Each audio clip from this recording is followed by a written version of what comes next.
Good evening, everyone. I hope you can hear me. You can confirm. Yes, we can hear you clearly. Excellent. Yeah, so good evening. My name is Yvonne Nyokabi. I work for UNDP Kenya. As a climate change specialist, I manage the climate change portfolio here in the Kenya country office. I'm happy to be able to speak to you on issues related to climate governance. And I'm hoping that the discussion will be interactive and that we'll be able to think through this topic of great importance. Just a bit of a background on myself. Um, I am I am a climate change specialist, but I studied industrial chemistry for my undergraduate, which led me to interest in issues related to greenhouse gas emissions. And that opened the door for me to start working in the environmental space, after which I joined the Ministry of Environment, Climate Change and Forestry. At the time, it was Ministry of Environment and Natural Resources, where I worked in management of climate change programs with the government of Kenya. That exposed me to, environmental and really climate governance. Um, that work included, amongst others, work on adaptation, mitigation, institutional strengthening and coordination. And I'm privileged to have participated in a lot of the design and conceptualization of climate change programs.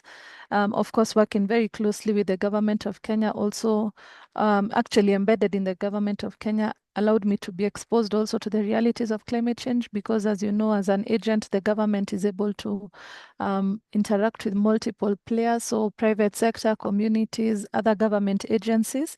And this issue of climate governance became not only a theory for me, but a practical. So this afternoon, or rather evening, I hope to share with you some insights on climate governance. I hope to take you through the architecture of the global governance architecture, and then move into reflecting on some issues related to how it's evolving. I think in your opening remarks, you said it rightly. It has come at a good time when the world is going through, of course, this issue of governance is a big concern. And I'm hoping that through this presentation, we'll be able to reflect collectively why it is a concern, and why it needs, urgent action. So allow me to share my slides. Um, as I do so, I just wanted to say that now I've been in UNDP Kenya for 6 years, and our work entails coordinating climate change with government, but we also work very closely with communities and private sector. And so my presentation today will use a lot of that experience to elaborate some of the issues. So the topic I was asked to speak on was on global climate governance. Just to confirm, you can see my slides because now I've stopped seeing you. If Yes, someone can Yvonne, confirm. I can see your screen. Maybe you can go to presenter mode. It's on presenter mode on my side, and that's why I wanted to check if Mm, you can see it. Okay, I'll just do it again. okay. Let me know if it has come. It's now on presenter mode again. Yeah. But you can Oh, see the the next slide on the right bar. Is it okay, or should it be one I slide? get what. Let me tell you what I'll do. I'll just Okay. simplify my life by removing my multiple screens, Yeah. just so that I give you a better experience. Now, let me see. How does that look like? Is that better? Yeah. Maybe. Yeah. No, it's okay. It's okay now. Mm-hmm. Yeah. Okay, super. So the topic, as I said, is on climate governance. I'm going to start by asking us to reflect together. Um, if I could have like two people who have the ability to come to their microphone, what do you think is the single biggest obstacle preventing the world from responding effectively to the climate crisis that we're experiencing? What do you think is the single obstacle? Anyone want to come in? I'll need help to see the hands. If anyone could just unmute and speak to what they feel like. This is just to warm up the room. What is the biggest obstacle that is affecting response to climate change? I think it's the financial barrier. The financial barrier, that's a good one. So you've answered the second question, which is the financial barrier. And truthfully, it also can be an obstacle. Anyone else want to come into it? Anyone who has a contrary opinion? Sorry? I can see Oscar has raised his hand. Oscar, then Kiprotich.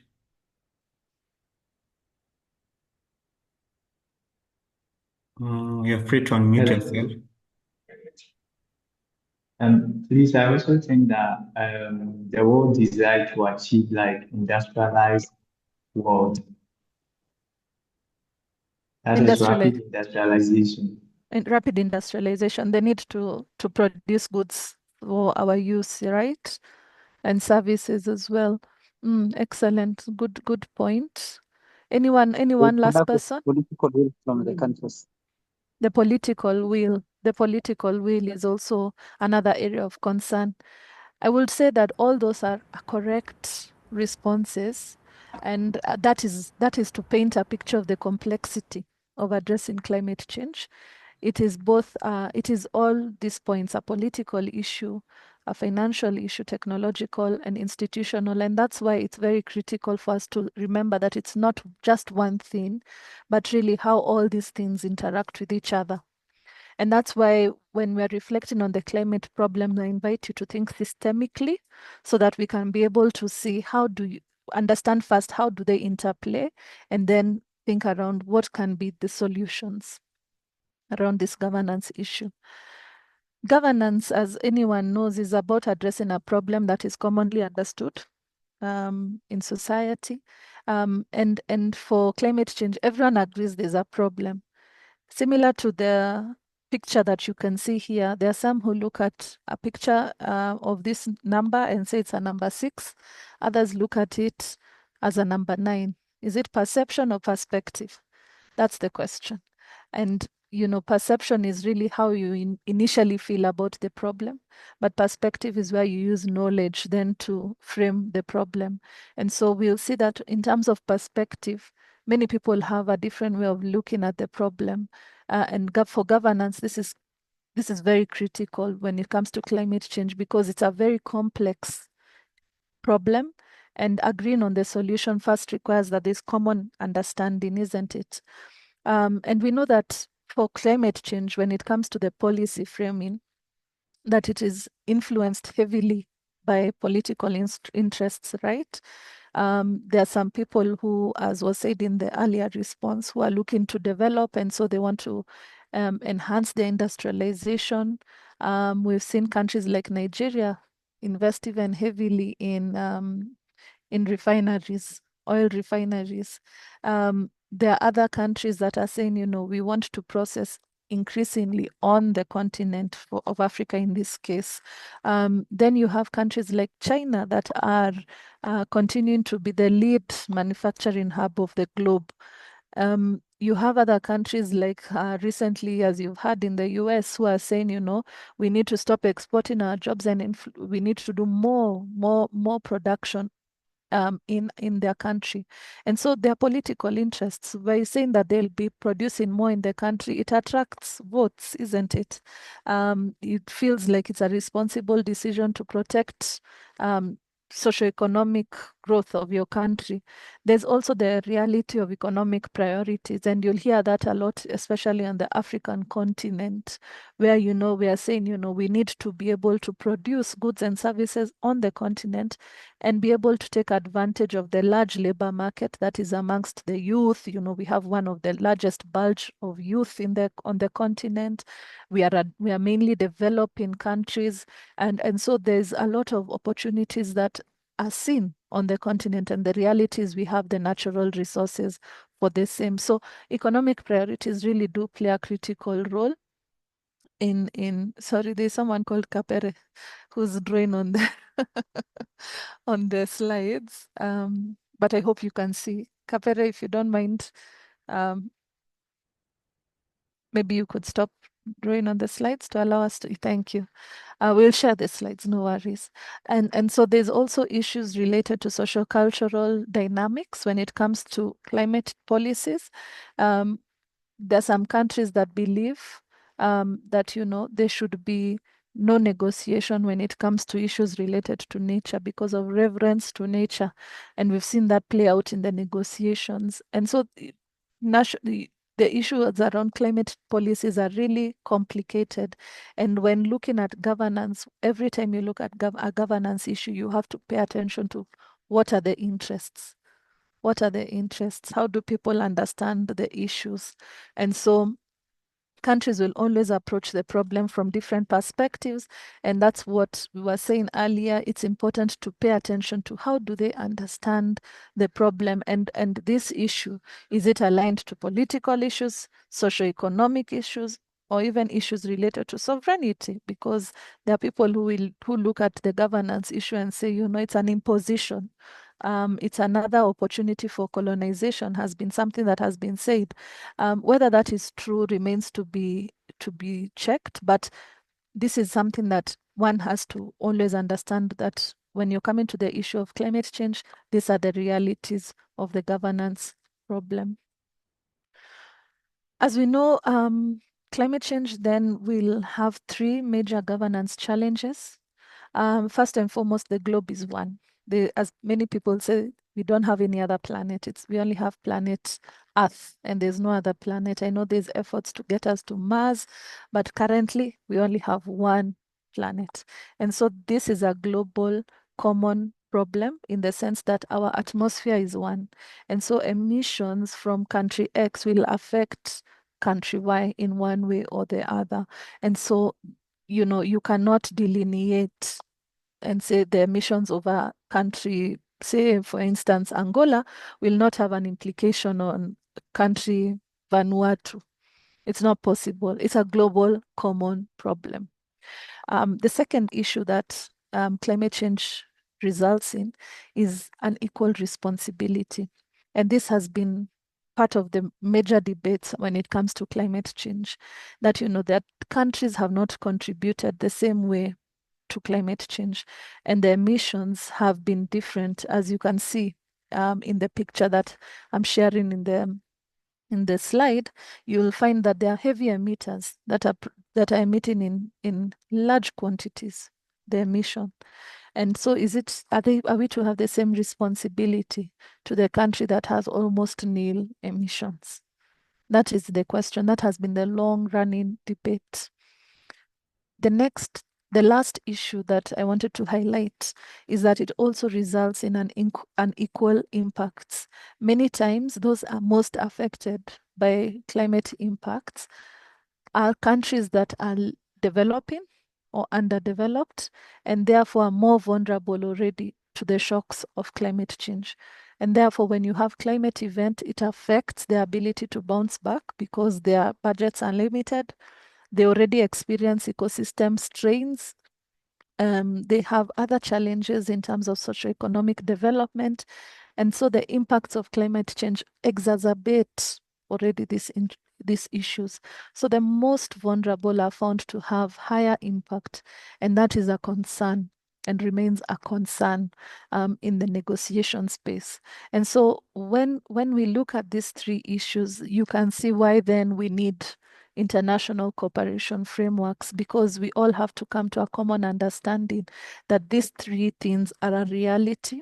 And as such, we need to cooperate in a manner that allows those who are least polluting and heavily vulnerable are protected because they are further left behind by the reality of climate change. So in terms of definition, climate governance is really about the rules, institutions, and actors that coordinate response to climate change at all levels, global, national, and local level. So we look at what are the institutions at global level, what are the set of rules that are being put together to address climate change, and who are the actors. These are the three critical issues you pay attention to when looking at climate governance. And so for the Intergovernmental Panel on Climate Change, IPCC, they pay attention to issues related to the agreements, which is the rules, the rules that have been agreed upon by all the parties being countries in this case, so at the global stage. And then you look at who's coordinating climate action. And this moves from global all the way to the national, even to the local. Then you pay attention to who pays for this work. And that's the financial mechanisms. And then, of course, how do we hold ourselves accountable? And that's the issue related to how do we trace who's polluting? Are they improving by reducing their emissions or not? How do we ensure that they are held to account for the challenges that they are contributing to by monitoring their emission profiles? So as you can see, and I can't emphasize this more, is that it's a collective action issue. We've seen that no one country can solve it alone. One, because it's a global commons problem, meaning everybody has been affected. And so we have to have cooperation. And that is the case that I wanted to build today, because especially now, more than ever, we are seeing some countries pulling out from this type of collaboration. And the implication is that we move backwards because you have an even responsibility, if you will, to the challenge of climate change. So what happens if one country pulls out or multiple countries pull out? Then it means that we stop having set of rules that we are all agreeing to. Since this is a perspective issue, then you have to be able to use knowledge to inform decisions. And so knowledge has to be gathered through evidence and data. And that's why we have multiple UN agencies that support this type of data gathering. Of course, World Meteorological Organization is critical because WMO was actually strong in identifying the increased emissions in the atmosphere, in the ozone. And they have been critical in raising concern around the increased emissions in the globe. And they played a critical role in 1988 together with UNEP in establishing the Intergovernmental Panel on Climate Change. This is the scientific body that brings together, various players to give scientific assessments to check whether we have climate change. And they have reports that they produce from time to time that inform on the trends and what are the concern areas. So IPCC has been critical in providing the evidence base for climate change, and they were established to do exactly that. With this scientific consensus, then it means that everybody is reading from the same page. You no longer have that challenge of the 6 versus the 9, because everyone now understands if it's a 6, it's a 6. If it's a 9, it's a 9. And that's very critical.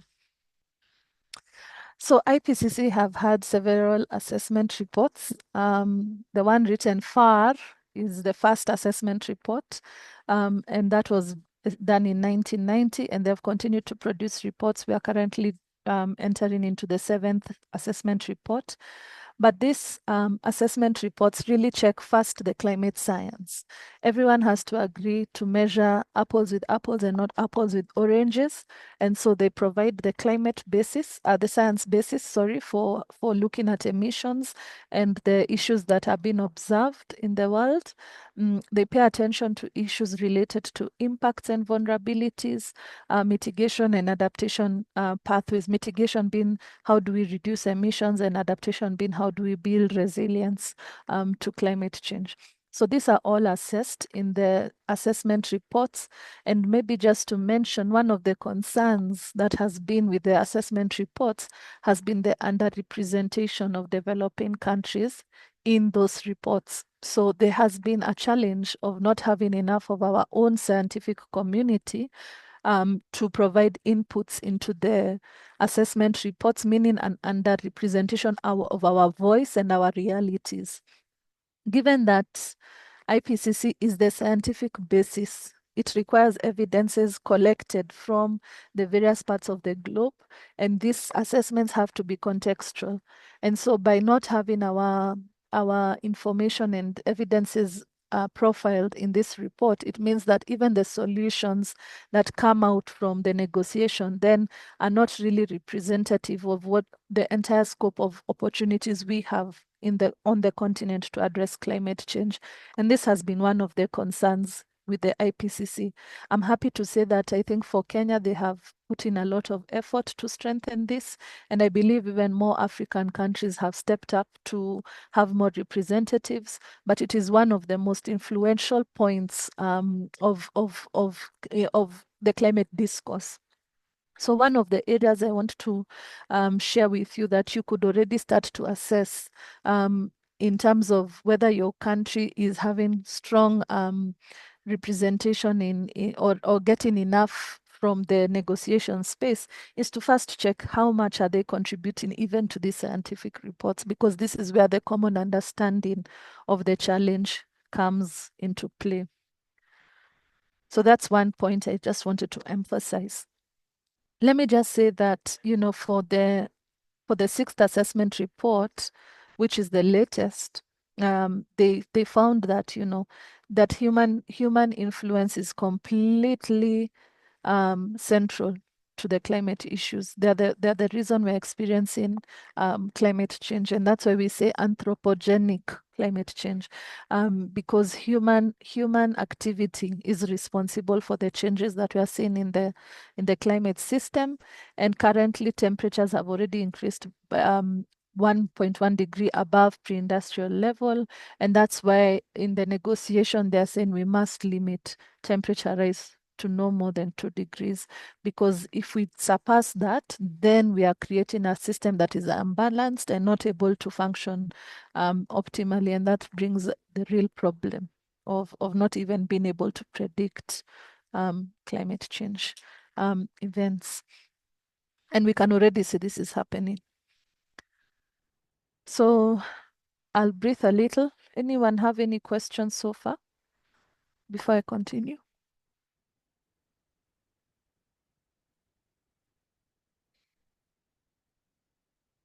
Okay. So as I said, IPCC provides very critical evidence of climate change.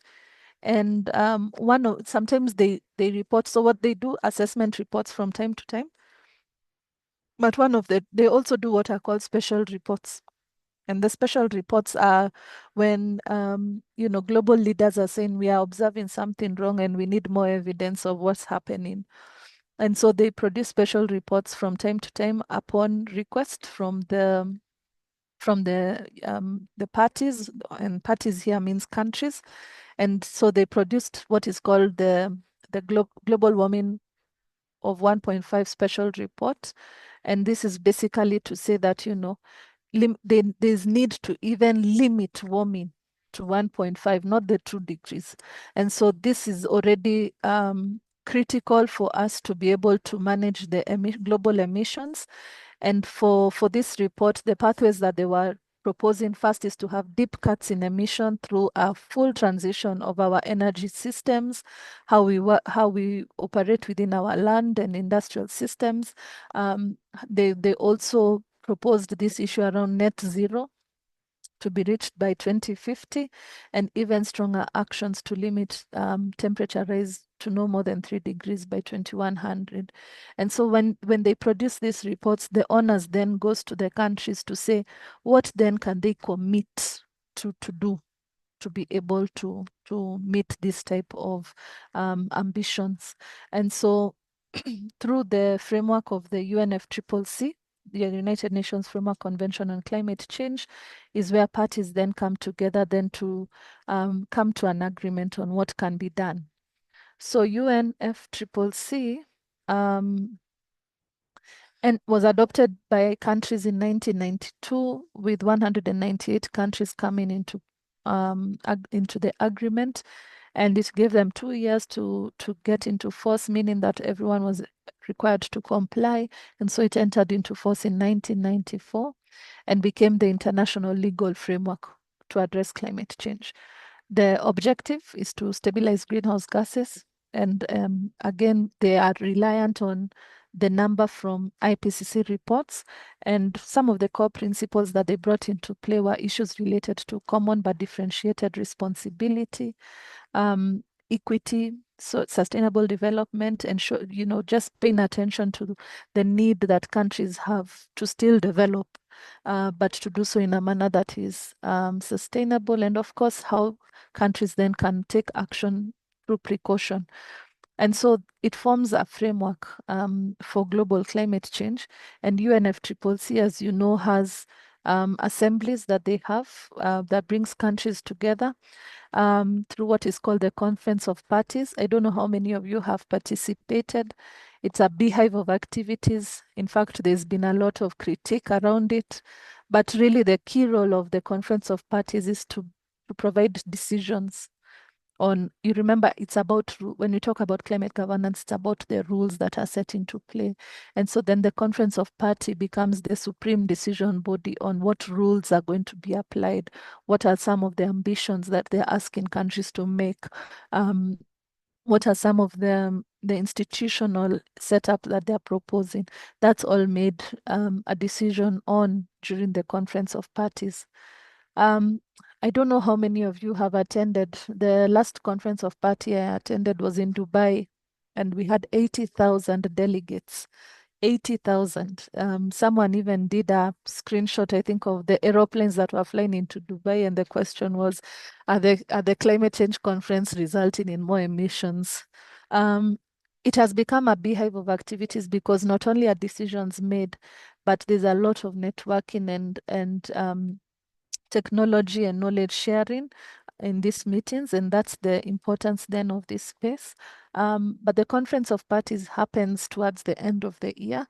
You do have the scientific and implementation meetings that happen in June. So for many of you who work closely with government, you hear that in around June, July, they are in Bonn, and that's where they do the negotiation around what are the scientific ambitions that they are looking to take, but also what are the implementation challenges and solutions that they are proposing.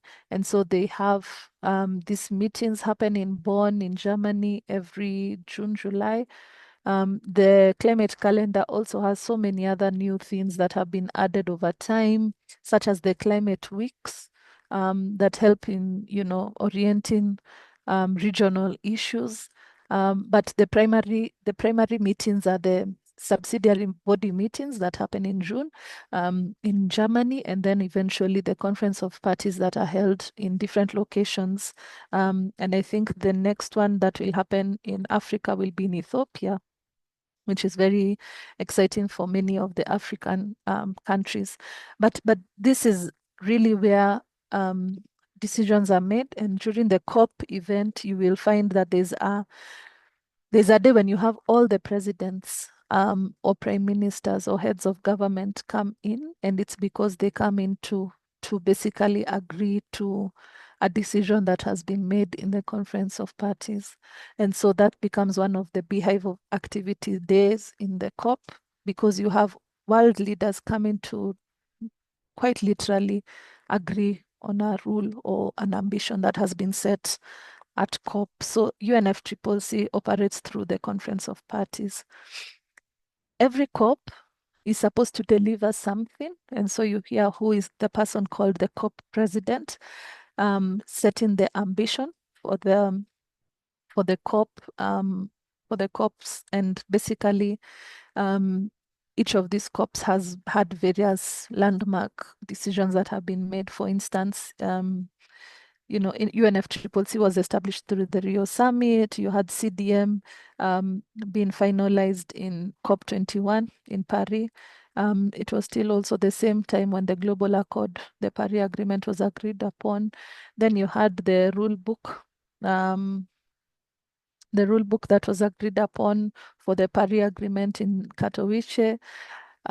You've had, what else? The Global Stocktake that happened in COP28, which was the one I was saying had 80,000 delegates.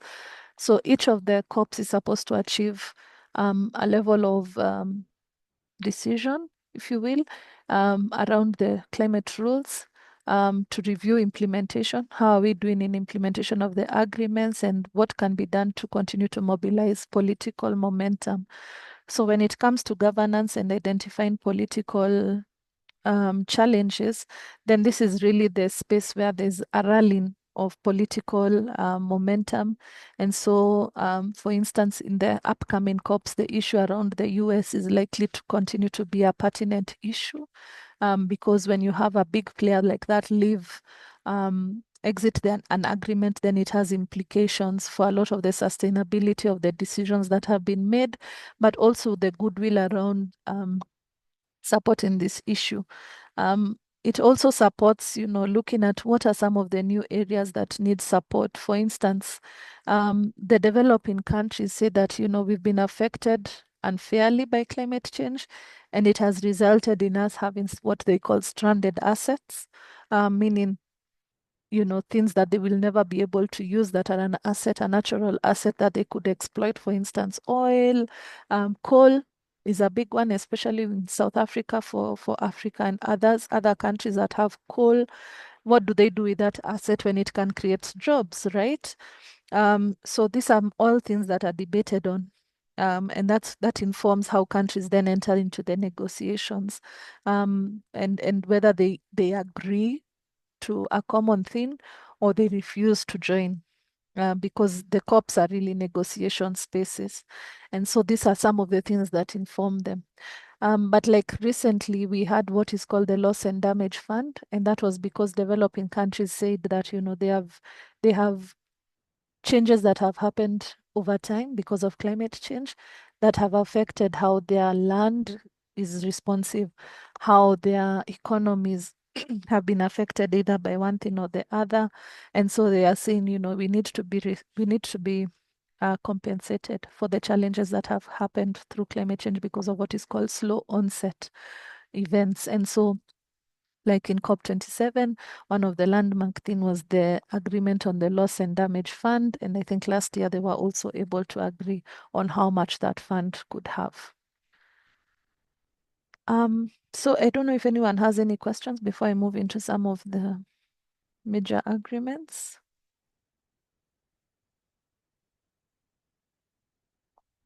Okay. So then let me highlight some of the major agreements that have been critical in the climate governance space. One of them has been the Kyoto Protocol. Don't know how to stop this thing from showing. Okay. The Kyoto Protocol that was adopted in 1997 was really the first major implementation agreement under UNFCCC. And for the Kyoto Protocol, what made it very landmark was the fact that it had set legally binding emission reduction targets for developed countries that they call Annex 1. Annex 1 really means those that are listed in the annex of the agreement. And this had been given emission reduction targets. And that in itself was very catalytic in creating market mechanisms to push developed countries to address their emission reductions. And that's where market mechanisms such as the Clean Development Mechanism was birthed, emissions trading, especially in the EU, as well as joint implementation strategies were implemented. This was very landmark in bringing all countries together, and of course this incentive through the mechanism that really allowed for what we call carbon trading to happen.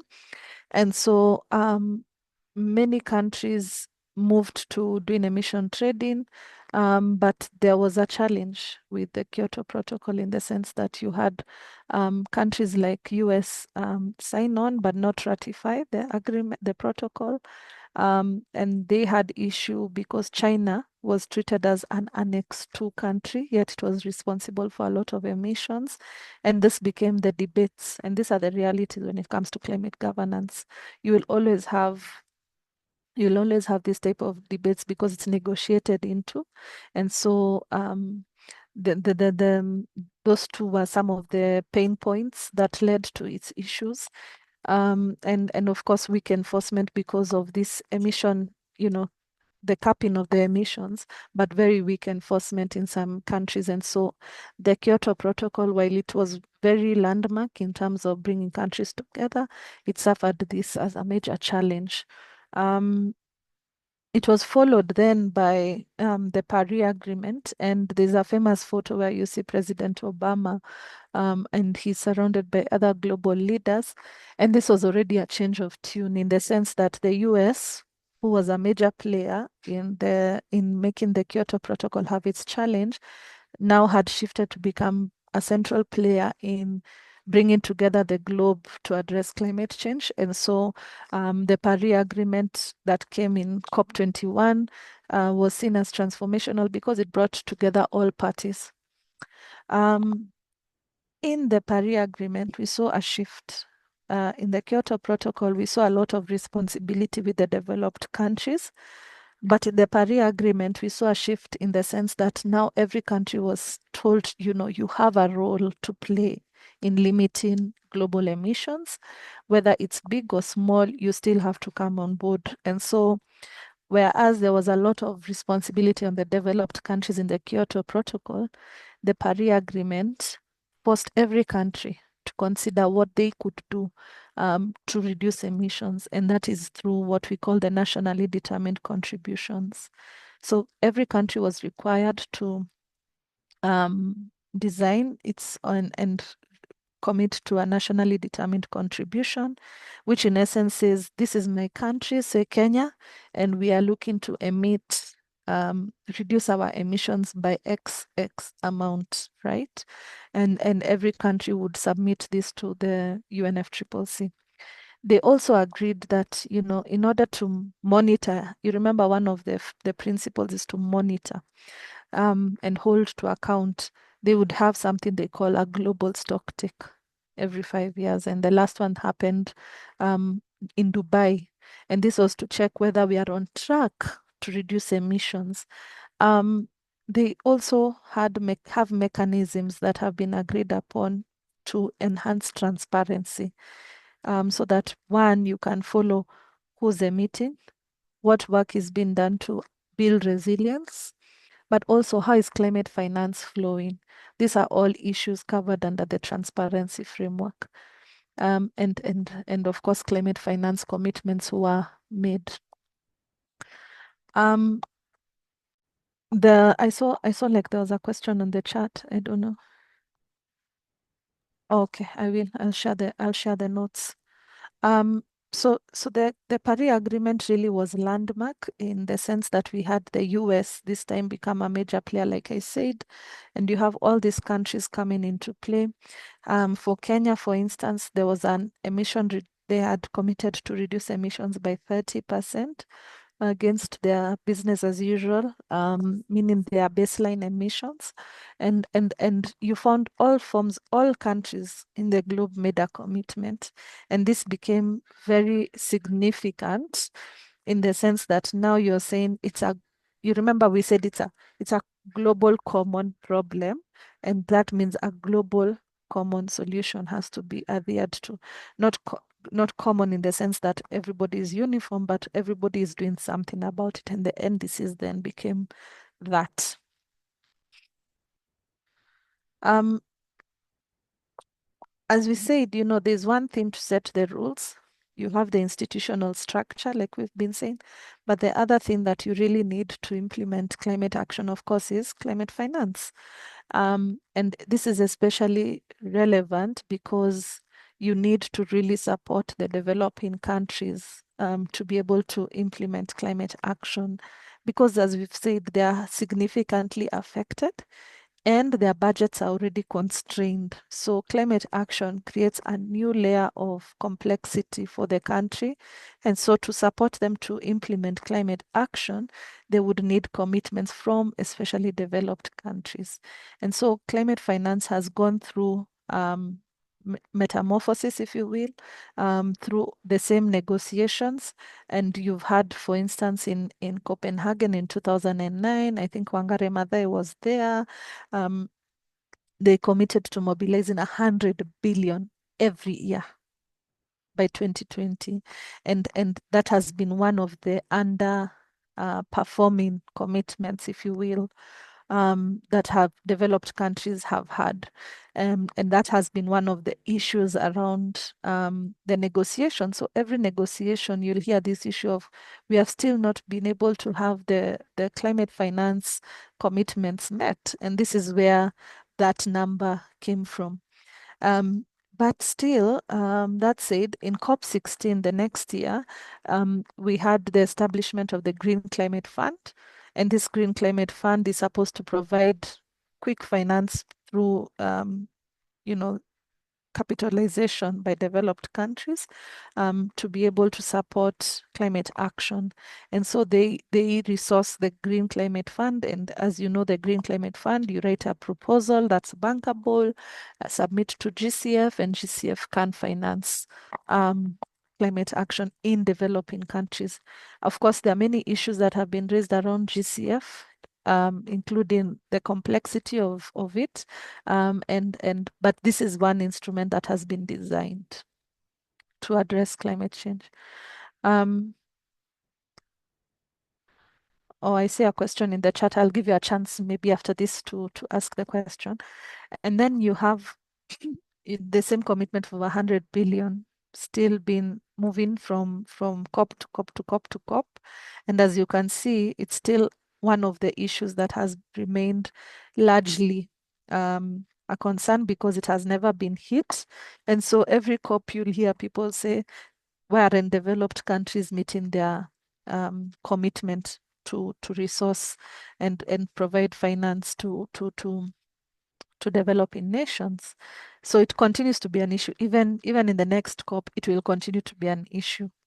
But that said, there was another significant milestone that was hit in COP27. And like I said, this was around loss and damage, where you have vulnerable countries saying that, we've gone through slow onset of climate change that is now showing in various ways through desertification, through reduction in glaciers, etc., and that's affecting the most vulnerable countries. And so they agreed that indeed it is happening. And so they established what is called the Loss and Damage Fund. And during COP28, they agreed that they would operationalize the fund. And I think even now, as we speak, countries like Kenya are already bidding to be able to access the fund. And it becomes one of the additional finance structures or funding mechanisms that have been internationally negotiated to support climate action. But that is those some of the funds that are negotiated under the COPs, but we also do have finance delivered in other ways. We have bilateral funds, like a country like, say, Germany would fund a country like Kenya to implement climate action. And that is based on what are the priorities of the country in its NDC. You have the adaptation fund that I've not mentioned, that is still negotiated at the multilateral stage. But development banks, private sector are also investing in climate action. And so there's the climate finance architecture involves many players. But the multilateral financing, which is negotiated at the COP, is one of the most publicly spoken about because, of course, the commitments are made by countries and form the major issue around the negotiations. So, studies have been done, like I said, to say whether the climate finance is enough. And they have found that, it's obviously not enough because the transition requires a lot of money, trillions of dollars.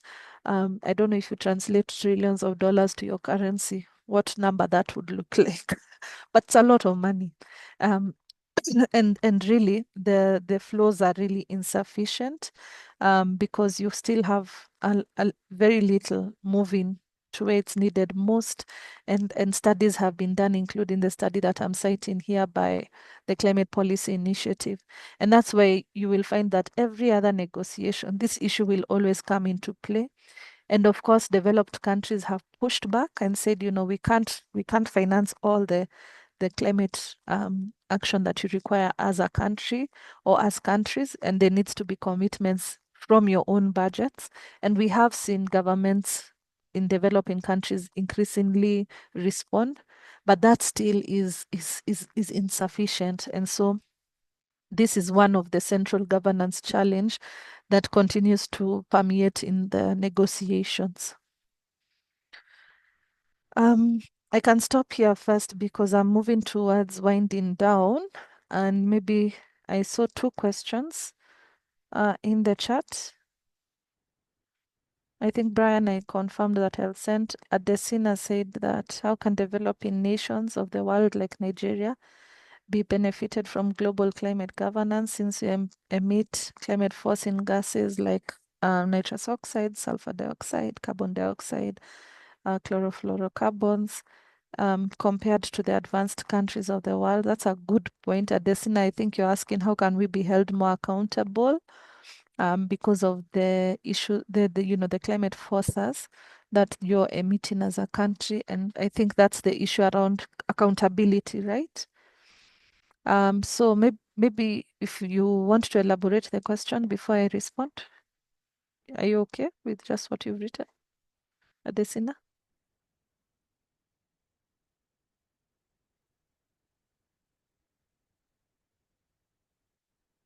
Okay.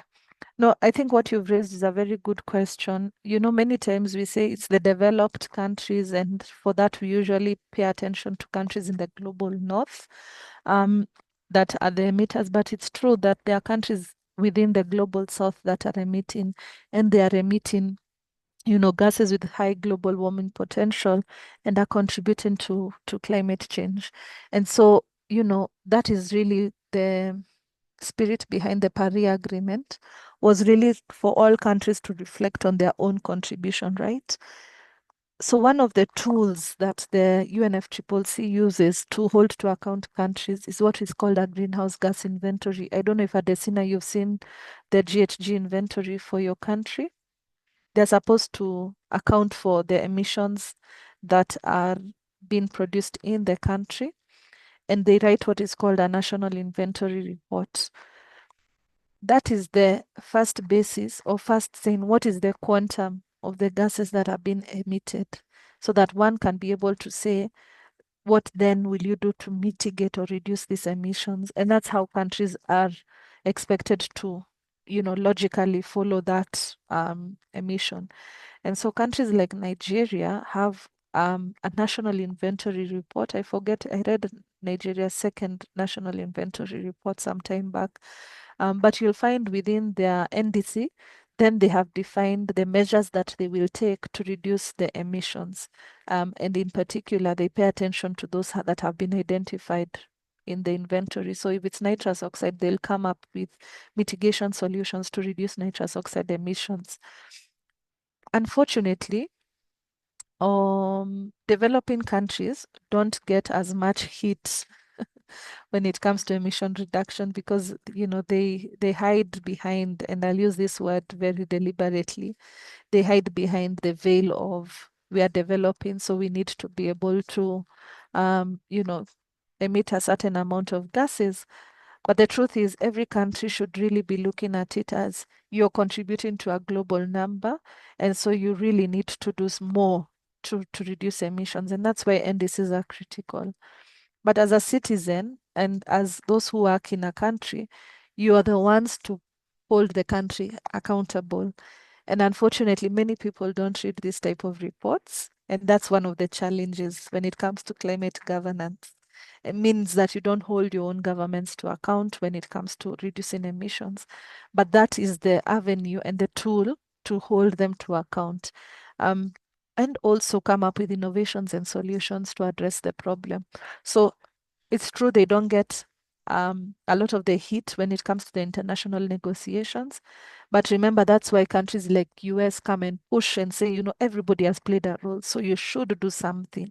And so the NDCs become a very good tool to do that. And we here in UNDP really work a lot with governments to look at such numbers, to then look at the mitigation issues around it. I think the second question is from Irongo that asks what measures should be taken to ensure that climate finance is adequate. So this is a big debate because every other COP, as we've seen, the debate has been the same, saying that there's not enough countries that are meeting their commitment. And that has been a song, yeah. So the question that you're asking is, how do we get them to take measures to address climate finance and ensure that the financing is adequate? So because that debate at global level is very complex and we'll always have a push and pull, one of the entry points that we are having is within the country level, we need to see more allocation go towards addressing climate change from country budgets. And for Kenya, for instance, there was a whole exercise UNDP supported some time back, which was what we call budget coding, to identify where the funds go and what goes for climate action. And that was very important. First, to do a baseline, what is currently spent on climate action. And then the second layer was, how do you increase that? How do you increase that investment? And as you can see, there's been increased investment in the country, including commitments at the NDC level, where they had zero commitment at the first NDC, and they've continuously increased that ambition over time. Let me finish the last question, which is there a law that backs climate finance, as in how particular countries should use climate funds? There's no law that regulates how climate funds will be used, but there are policies. Like in Kenya, we have the Green Incentive Fiscal Policy that speaks to what incentives you can receive to attract climate financing by private sector, but also public sector. There was a climate finance policy as well that speaks to the climate funds. But in other countries where they have established climate funds, specifically a climate fund, so like a Kenya climate fund or Botswana climate fund or etc., then they have ring-fenced and said how those funds would be spent so that you're ensuring that they're actually going into climate action and not normal development funding, which is very critical because many times climate action is seen as a development issue. But you have to ask yourself, what is the climate action really here that is being funded? For instance, if you design a road and you put mechanisms to trap water, right? What is the climate finance in that particular case? Will it be the whole road budget, or will it be the aspect related to harvesting water, which is a climate, which can be packaged as a climate issue? So those are some of the ways these things are ring-fenced.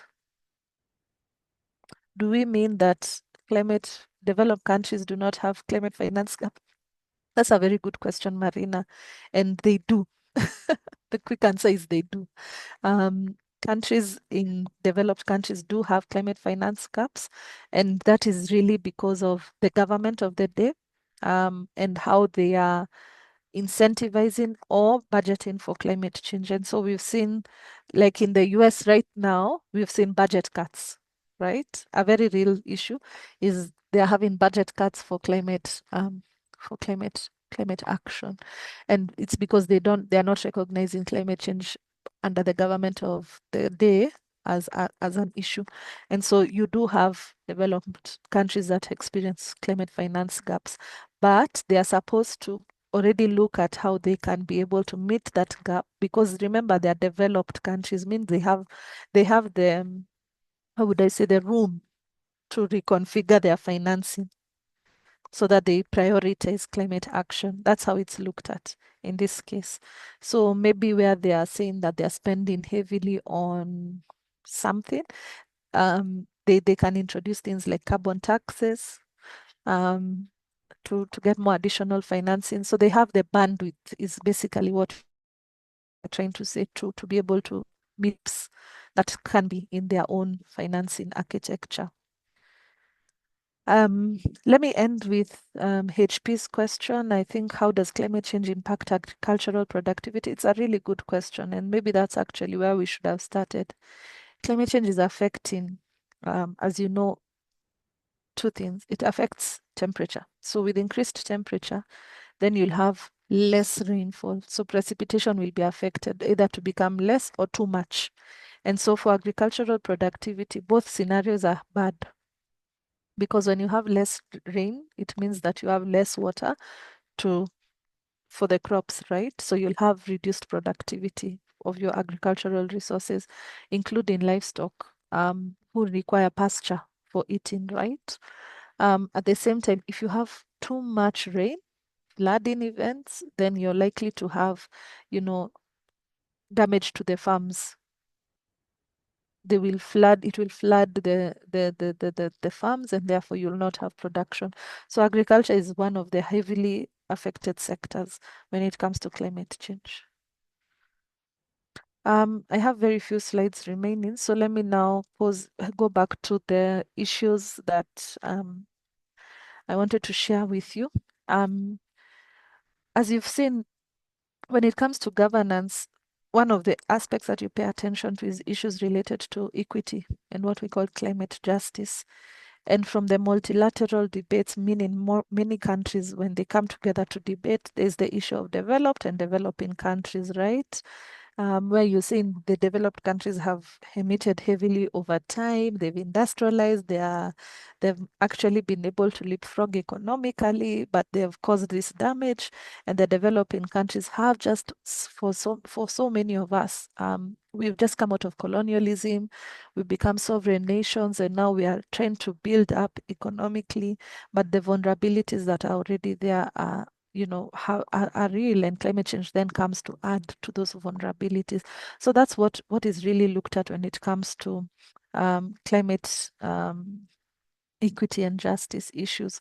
But also, even if you look beyond that, from developed and developing countries, even if you come within a country, there are other realities that come into play. Who are the marginalized communities that are already affected by low budget allocations? What do we talk about what do we think about when it comes to those who are, poor and experiencing multidimensional poverty, right? They also experience higher vulnerability. So when it comes to climate change, it's okay to look at it from the global perspective, but you also have a reality within the country, and it's the same issues. One time I was on a panel with on another topic, and I remember one lady really struck me when she says, we come from one of the informal settlements. She represents a group in the informal settlements, and they are always affected. Every time there's a flooding event in Nairobi, the city where I live, this is one of the most vulnerable groups. And she did a very good picture around how this whole issue is. Flooding events comes from mainly our waterways, or our drainage system in the city being very poor, and a lot of time, a lot of waste and garbage in the drainage systems. And she said, our drainage systems are flooded with diapers from households that she says are from the upmarket side, waste from, again, people in upmarket. But the reality is that it results in flooding within the informal settlements. And she just painted a real picture of climate justice concerns for the urban poor. And so, it's important that even as we look at it from a global perspective, we also pay the reality again in country and who are most affected. That's why for governance, it's a systemic issue. You can never look at it as one issue on its own. It's never just finance. It's finance and other issues that come into play. It's a systemic issue. And so even to address it, you have to look at the system. You can't look at anything in isolation. Another case in point is around coal in South Africa, where my colleagues also work. And they were saying, a lot of the people who work in the coal mines are those who have not been educated.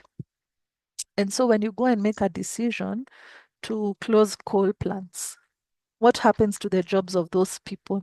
And how do you ensure that they can continue to participate in, the economic activity of the country? It's a justice issue. So it's not just enough to say that it's climate change governance, but also look at what is the justice issue that is emerging from addressing climate change. And so negotiations really have to pay attention to fairness, pay attention to responsibility, but also how do we support growth for everyone, what we call inclusive growth. the other point I wanted to say here is that governance is also now more and more, as you will see, polycentric, meaning you have many centers of power. So one center, second center, third center, fourth center. So you have the global center, which I've done a lot of elaboration on. Then you come to the national center. Beyond the nation, you have other administrative units.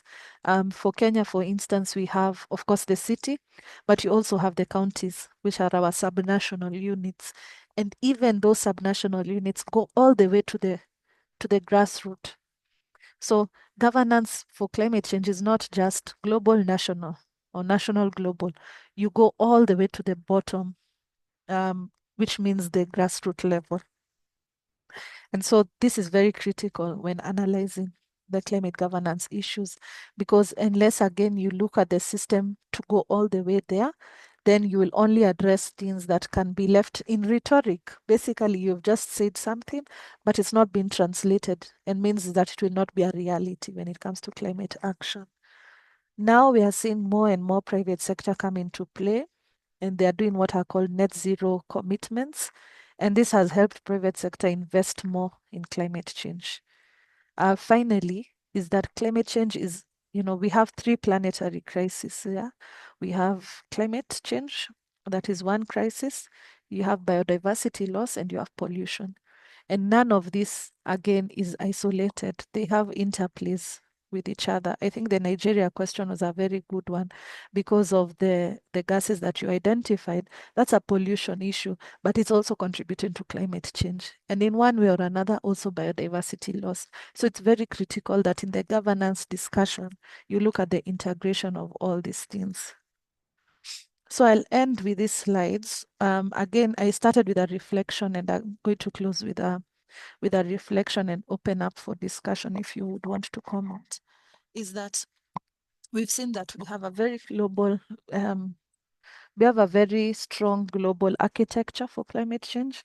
And even as we are now seeing changes, we have to reflect, is there a strength in bringing all these voices together, right?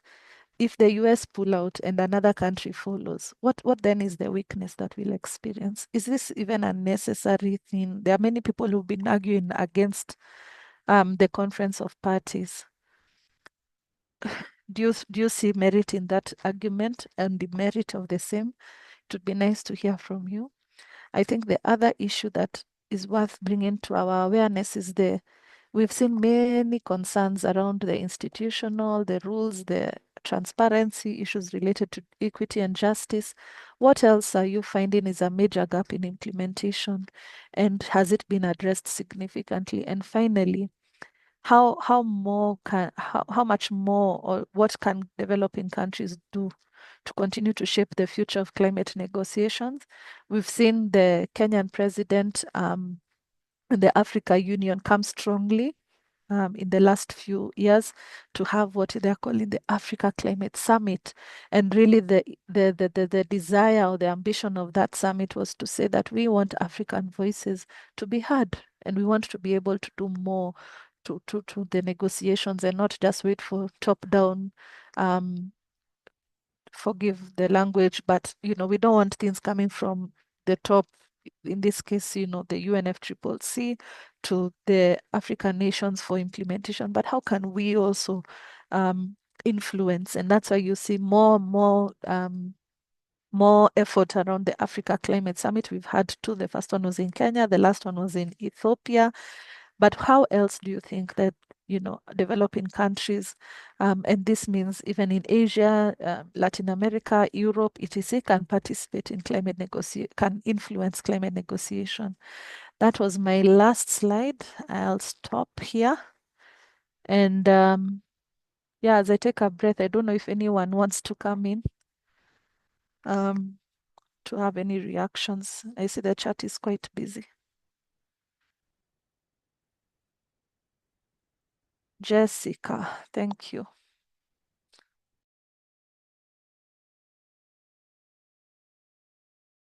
Jessica, you can unmute.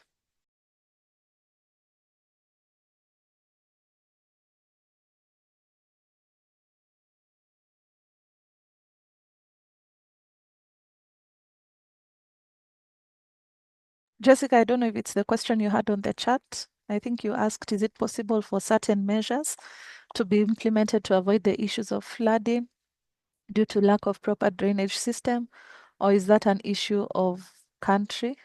And also you ask again, what happens when farmers and other people are affected by this issue?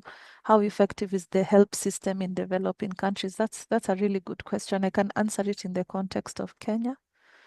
I think Dolvin Ondieki, you asked what role do county level climate change funds play in ensuring that finance reaches local and vulnerable communities?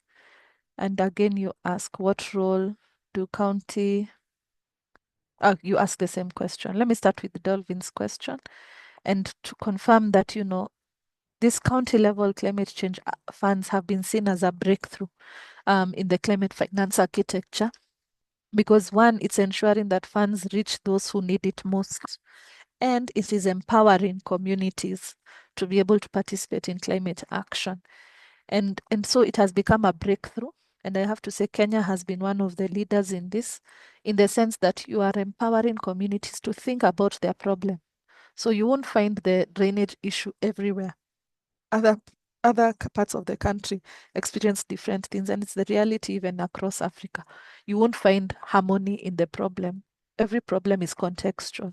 And so county climate change funds become critical, one, in ensuring the county government invests as themselves in funding climate action, but two, that you're empowering the communities to participate in climate action by financing them to implement their own ideas. And so that has been one of the most important breakthroughs, and it really will continue to be an architecture. So we as UNDP, we do a lot of this. We fund communities directly to implement climate action, and we've seen the remarkable changes that it has had. We have something called the Small Grants Program, and we also have under Climate Promise, the program I implement, a fund that we give to communities so that we finance them to be able to implement climate action. And really, it is powerful, a tool.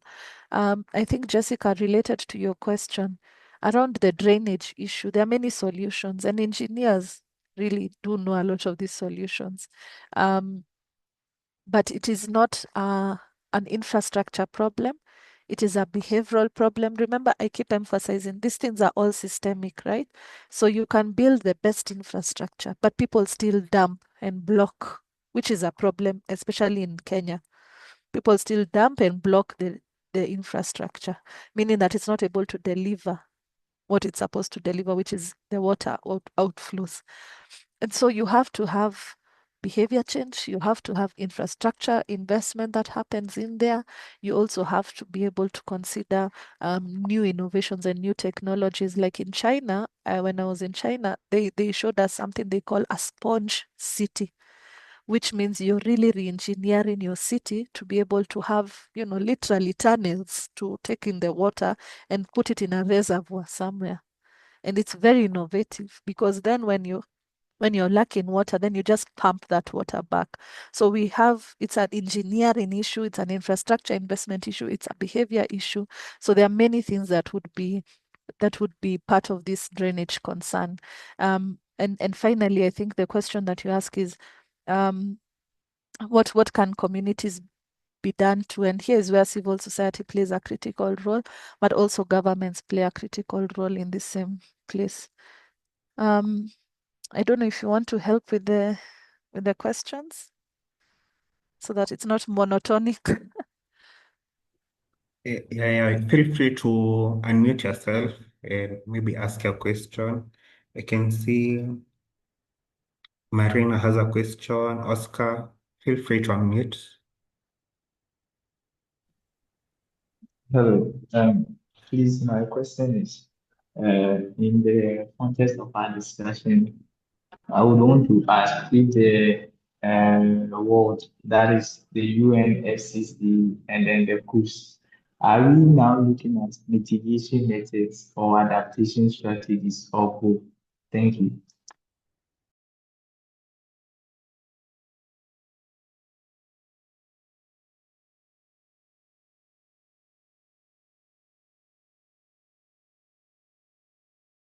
I was muted. I was saying it's both, Oscar, because you have to have emission reduction, which is mitigation. But at the same time, all countries, according to the IPCC reports, are being affected by climate change. So all countries have to adapt. We've seen floods in Europe that have been devastating. We've seen droughts in Los Angeles in the US, which again result in even fires. And all countries really have to adapt, basically build what we call shock absorbers, so that when these events happen, you can bounce back. You can bounce back. That's really what adaptation looks at. So every country in the world has to do both mitigation, reduce emissions, and adapt to the reality of a changing climate, right? So that's why you'll find that countries have both a mitigation plan and an adaptation plan. For developing countries, however, we emphasize that the adaptation has to be financed, because mitigation is largely invested in. It's very easy to invest in because a lot of the time it's technology. Adaptation has less return on investment in terms of cash investments immediately. And so you find that private sector and a lot of governments don't fund adaptation, but that's what we need most. And it's very capital intensive. Yeah. I think Marina asked another question around, do climate problems begin with human activities, nature involved as well? Marina, this is very good. Very, you're right in the sense that it's both. So you have nature and you have human activities. The crisis we talk about is anthropogenic climate change, meaning human activity induced.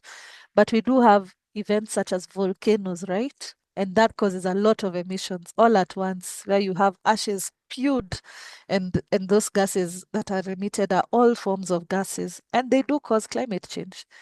But the problem has been a lot of the emissions that we're experiencing in the globe has been from human activities, especially burning of fossil fuels.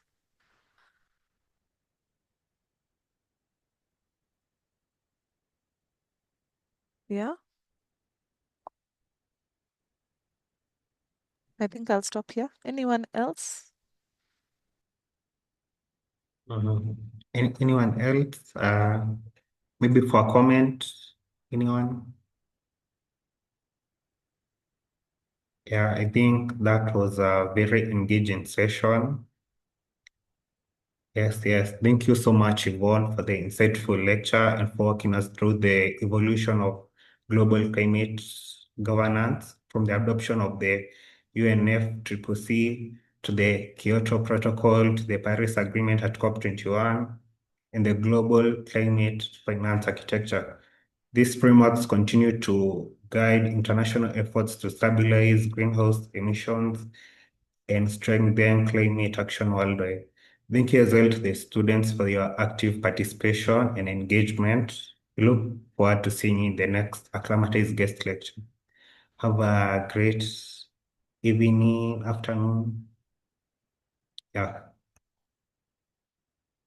Can continue with the question.